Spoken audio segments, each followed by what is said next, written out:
episode on Expert Bites on moneypuzzle.in. Today we're going to be talking investing, and what a time to do that. The monetary policy meeting just happened and there has been a 35 basis point cut in the repo rate. Along with that, there was a growth gap that was spoken about. Then there is equity markets which are reflecting this with huge corrections in the small and mid cap space. Even the benchmark indices, Nifty and Sensex, are down more than 10% in the last 1.5 months. So if you are seeing a lot of red in your portfolio and don't know what to do, or if you're a first-time investor and are wondering why you even started here, today we have answers to some of those questions. Joining me for our talk today is Lovaii Navlakhi. Lovaii is the MD and CEO of International Money Matters. He is in fact a veteran in this space, and he is going to give us some advice which will take us through this very, very torrid period in the markets.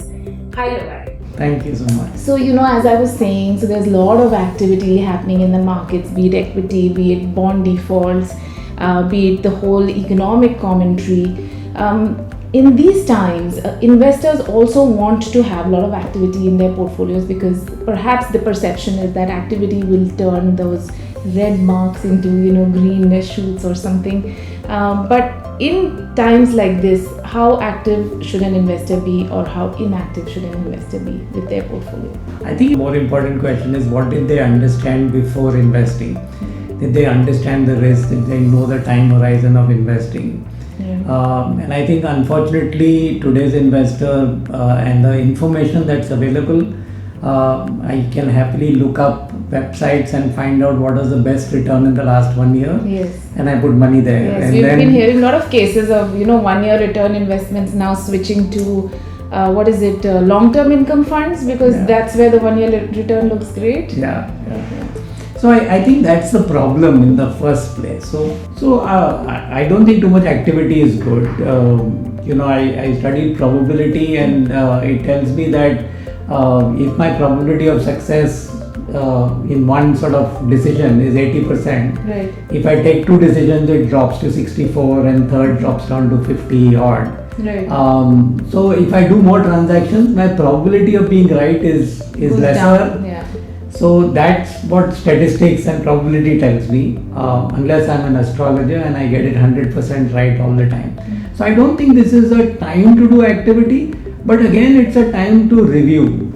It's going back and seeing, where did I put this money, for what purpose, what is the time horizon. Right.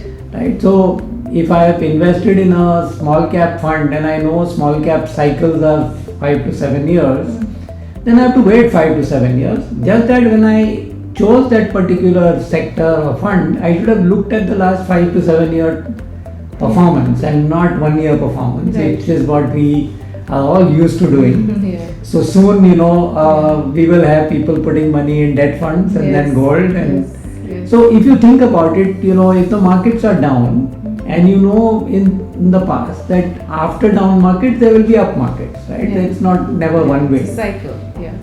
Yes. So what Lovaii is suggesting is that more activity does not mean a higher return. So stick to what you need to be active about, given your goals and your financial objectives that perhaps you have defined, or even if your simple objective when you started investing was, say, to make returns, for somebody who doesn't have like a family, or hasn't really thought through retirement yet. And is probably doing this as an experiment. Yeah. That you pick the most risky asset class in the short term, maybe the best asset class for a young investor who has 5 years, 7 years, 10 years to invest. But then you have to have the patience of lasting out that 5 years, 7 years, 10 years, right? So that's right. And perhaps in that 5 years also look at the individual year returns, and then you will see that how it can go up and down, but the trend line will perhaps lead you to a higher place rather than. Yeah, so I was in fact looking at data in 2012-13. 2013 was a period again in the past where this had happened. If you recall, the rupee had sort of crashed. Yes, of course. That was August only, wasn't it? Yeah, so it was August, September, and everyone thought, Raghuram Rajan's entry has turned things around. But if you look at that period, I think over the previous 2 years, the small cap index had fallen by about 25 to 30%. Right. It was 2 years that it had taken to fall 30%. Thereafter, 9 months later, it was 87% up. Wow. The index. And we know Wow. that the small cap index, really individual stocks, are a small sort of representation in the index. There will be some stocks when the market, the Yes, index was up yes, 87, yes. could be up 200%. Right, right. Because we've seen that Yes, when the index yes, is down 30, absolutely. 40%, there are stocks with 80%, 90% down. Absolutely. So I think here the message is very clear that the markets themselves, be it debt markets or equity markets, they are doing all the work for you. What you need to do is perhaps stick to your chosen path and not deviate too much from it. What about first-time investors, Lovaii? You talk about young investors. They have gotten into equities now. They're seeing red in their portfolio. And while it is like we're talking about, patience is the thing to be, in these circumstances. What are some behavioral changes that they can perhaps incorporate to bring about that patience? So I think 2 or 3 things. One, I think this young investor, I'm assuming, is working. So they have an option of doing an SIP. Yes. So that's something that they should definitely continue, because we know that the SIP will bring down the average entry point, or at least it will average out the entry points, so that you've not taken the risk of putting everything at one go. Yeah. So that's a good thing. The important thing again is going back and saying, how did I select the place where I'm investing? It should not be based on 1 year return. Because I am doing an SIP for a longer period of time, whether it's 3 years, 5 years. Equities play out in that time period. But selecting where you invest, so it's always, if you have said, let's say, constructing a building or an apartment block, you can't start with first building the 15th floor. Yes. You first start with the foundation, right? Imagine the floor hanging, and this is where I think the mistake happens. They pick the most exotic fund or category of funds and put money there first. Why don't you first start building with, okay, here is some liquid funds. I don't need to keep money idle in the bank. I may need 3 months, 6 months expenses. Put it in a liquid fund. Then you move to debt maybe and say, okay, here is debt versus my FD. Can I get a better post-tax return? Then I say, oh, here's my savings. Let me do some SIP. And in that SIP, I must have an index fund, then a large cap, and maybe a little bit in small and mid. Right. But just because you're young doesn't mean everything goes there. Okay, I Right? understand. I don't think you buy cars with no brakes. Right. And only the older people like us have to buy cars with brake because we are older. I don't think it's like that. So starting with liquid funds is a good option, definitely. So I think what I hear you saying is that to use this opportunity, perhaps to go back and relook at, if they have only started with equity, then maybe now may be the time to add some of these liquid funds or debt funds to enhance that experience of a market linked product or mutual funds, of having a more comprehensive kind of portfolio rather than only going for the long term return products. Yes, and I think also the information, so whom are you getting the information from? Yes.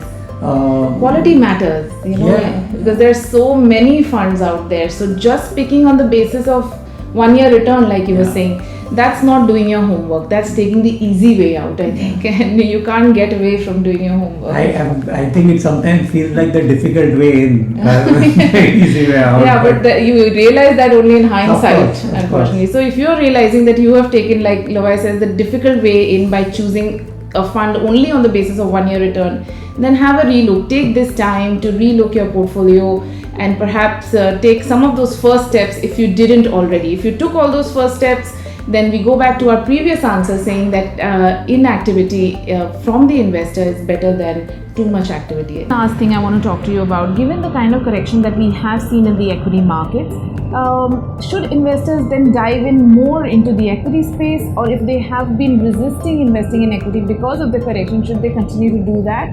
Or is there some other kind of middle path, a strategy that they can use at this point to address their equity portfolio? Yeah, so I think as a financial planner, we will always go to asset allocation. So what is the amount of risk you are comfortable with taking? And let's say your risk profile says that anything between 40 to 60% in equity was a good thing to take. And you were at say 50. I wish you had followed that asset allocation, and you are at 50, and now with the market fall you are at say 45. Right. it's a good time to go back and say, okay, let me top Build it it back up up to 50. 250, right, right. At least that. Right. You don't have to do wild things. I personally don't believe in a 0-1 approach that you pulled out all your money in Jan 18, Yeah. waited for this fall, and now you found exactly the right date. Yeah, You yeah. You 12th have to of be an August is- astrologer, like yeah. you said, to be So able to- I think you know it in hindsight. You don't have to be an astrologer. You can just look at the chart, but Yeah. reverse. Yeah. And you can't reverse You in, can't in terms of the entry. Actions, yeah. So I think asset allocation is critical. So what we are suggesting to our clients, especially those who had followed our advice in the past, where we would have got out of the riskier assets in probably early 2018 or so, that it does look like a time where valuations are screaming out for a buy in the small and mid cap space. Okay. The correction has been so deep that the potential of an upside is attractive. Right. Now that doesn't mean you go and take all your money and go and put it in small cap and mid cap today. Fact is that you will see small and mid cap giving you a V-shaped recovery. Okay. The only thing is I do not know whether we are at the bottom of the Okay, V. right. So we could take a little more time in terms of liquidity first coming to large cap, you will start seeing it, and then moving to mid and small. But that might happen very quickly. It might happen intraday and you might not be able to catch it. So what we are suggesting is, if you had money to allocate to small and mid cap, take it in 3-4 chunks and put one chunk in today. Yes.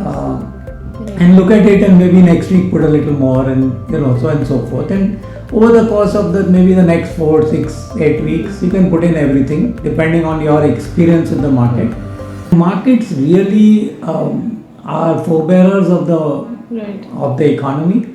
So you will start seeing movement up Change. before you start seeing economy going up. So you and I look around and we find really what's the trigger which will change things. You can't When the see trigger a comes, trigger. I know what you mean, because when the trigger comes, you think, okay, It was so obvious. this is the trigger, but Yeah. you can never see it beforehand. So for example, I think one of the reasons why the markets have fallen post the budget is this FPI tax. Right.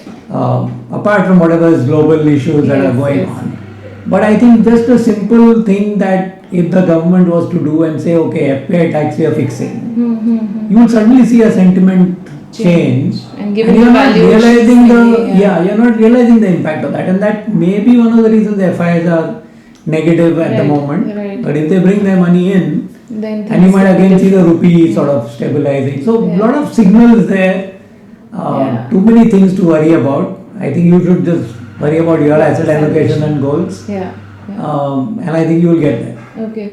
So again, so what you're saying is that go to your asset allocation first. Don't think about more in equity or less in equity without looking at the asset allocation. Yeah. If there are some gaps, make up those gaps in the asset allocation.